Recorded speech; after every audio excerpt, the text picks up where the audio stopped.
we're so happy and honored to have someone who has been instrumental in the advocacy movement in her state of Nebraska. Her name is Crista Eggers. It's Eggers, right? It's a hard It's G. Eggers. Yep.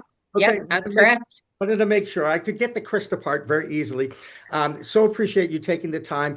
It seems whenever I have a story about Nebraska, you're quoted. So I knew that this was a good person to talk to.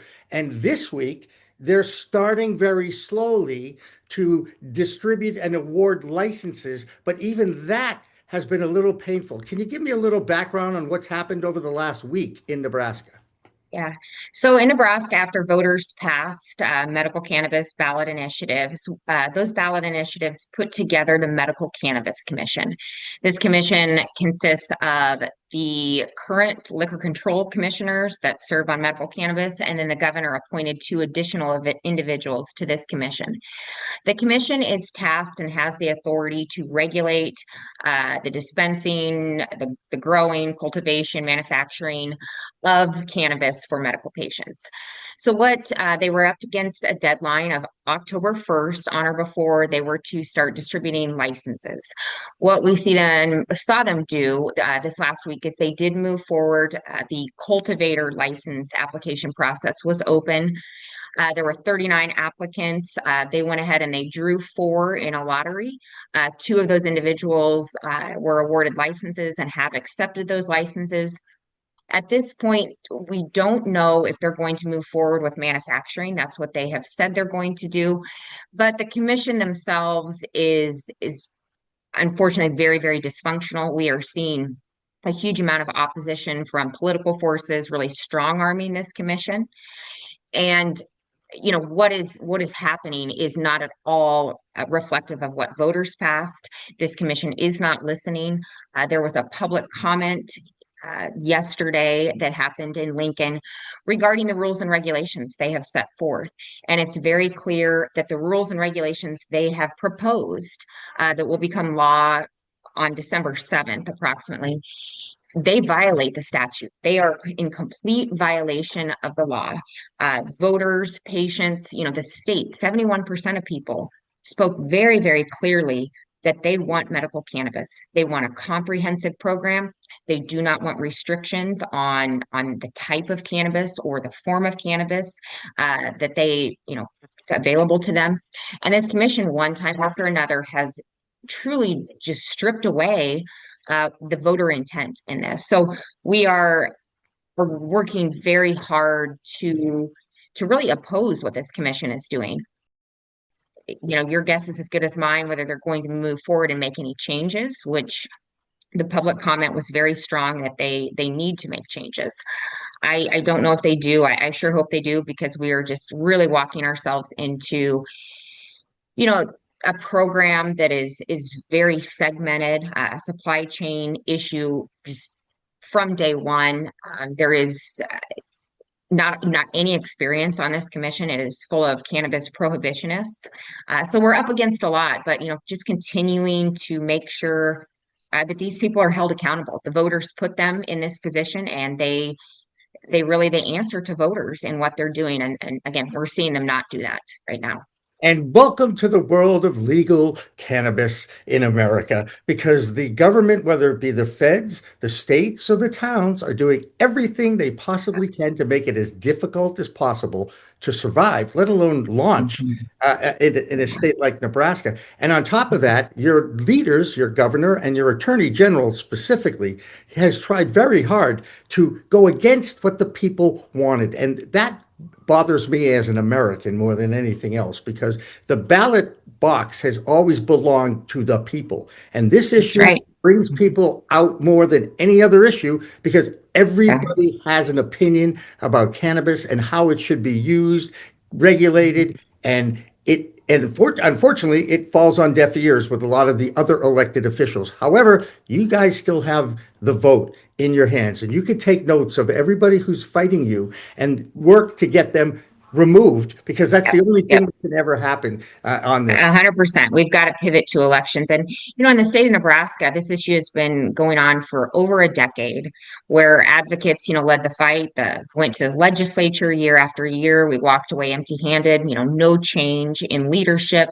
And that's why we pursued the ballot. It took us 3 times. We were the first year overwhelmingly successful, made the ballot, and a Supreme Court lawsuit later tossed us. And so, we've continued at this, but the process of going to the ballot, thankfully Nebraska has that, because I can tell you that there's no way that we would have legalized medical cannabis if we could not go to the ballot. And an important right that we have. And so it's pivoting to make sure there are two very clear oppositional forces in our state, coming from the governor and the attorney general. And you know, people say, okay, so 71% of people voted for this. What would you say to the 29% that didn't? And truly the message now is those 29% that maybe they don't like medical cannabis, maybe they don't understand it, maybe they hate it. At the end of the day, what is making them very angry is their taxpayer dollars are being used to fight this with frivolous lawsuits. They're walking themselves into litigation on the state side, the commission side. And so I think it's very accurate to say 100% of Nebraskans right now are very angry about this issue. That's too bad. And that's when I hear that, it does bother me quite a bit, because we've made so many strides over the last decade. And needless to say, the government isn't even operational right now. So, nothing's going to happen as long as they're out of business, if you will. And in the meantime, you still got people looking for this as a medicinal product. You have people who are already suffering, whether it be chronic pain or cancer or epilepsy or MS or Crohn's disease, all the things that this plant was put on this earth to help people with. So it's very frustrating, but welcome to the fight, Crista. I know you've been doing it for a while now, and I appreciate you taking some time out today to join me. Hey, thank you. It was my pleasure. I appreciate you having me on, and I'm a huge fan, and just appreciate what you do with your platform to educate people and to allow them to know what's going on. It's important. So thanks for what you do. Thank you. And that's why my show on school.com is called Office Hours with Professor Jimmy. That would be me. And I appreciate it so much. And we'll have more of Cannabis Coast to Coast news after this.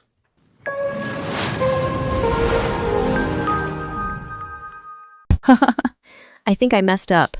Did you know there's a place that covers all the cannabis news you need? Pro Cannabis Media is now WPCM TV, your go-to website for things cannabis. WPCM TV is the CNBC of weed, bringing you the latest news you need. Amy Carter. This week, she reports from inside the State House in Lansing. I'm Amy Carter from Michigan Weedsters with this week's Michigan Report for Cannabis Coast to Coast News. And talk shows about all things cannabis. Well, thank you. And thank you for all you're doing to get the word out. Like, this show is so important. It all started back in 2018 when Emmy award-winning talk show host Jimmy Young kicked it off with the In the Weeds podcast. That it's not just any generic paper towel. You do have a brand that you use, right? Yeah, we live or die by the bounty. I mean, the quicker picker-upper. I love that. His mission? Building an army of multimedia journalists and podcast hosts who are documenting the fight to end cannabis prohibition in this country and around the world. Fast forward to today, and we've got the nation's only weekly cannabis coast-to-coast news program with Elena Pinto. Hi, everyone. Welcome to this week's Cannabis Coast to Coast News, WPCM TV's weekly production of the fight to end cannabis prohibition in this country and around the world. I'm Elena Pinto. Delivering the nation's only TV news-style program.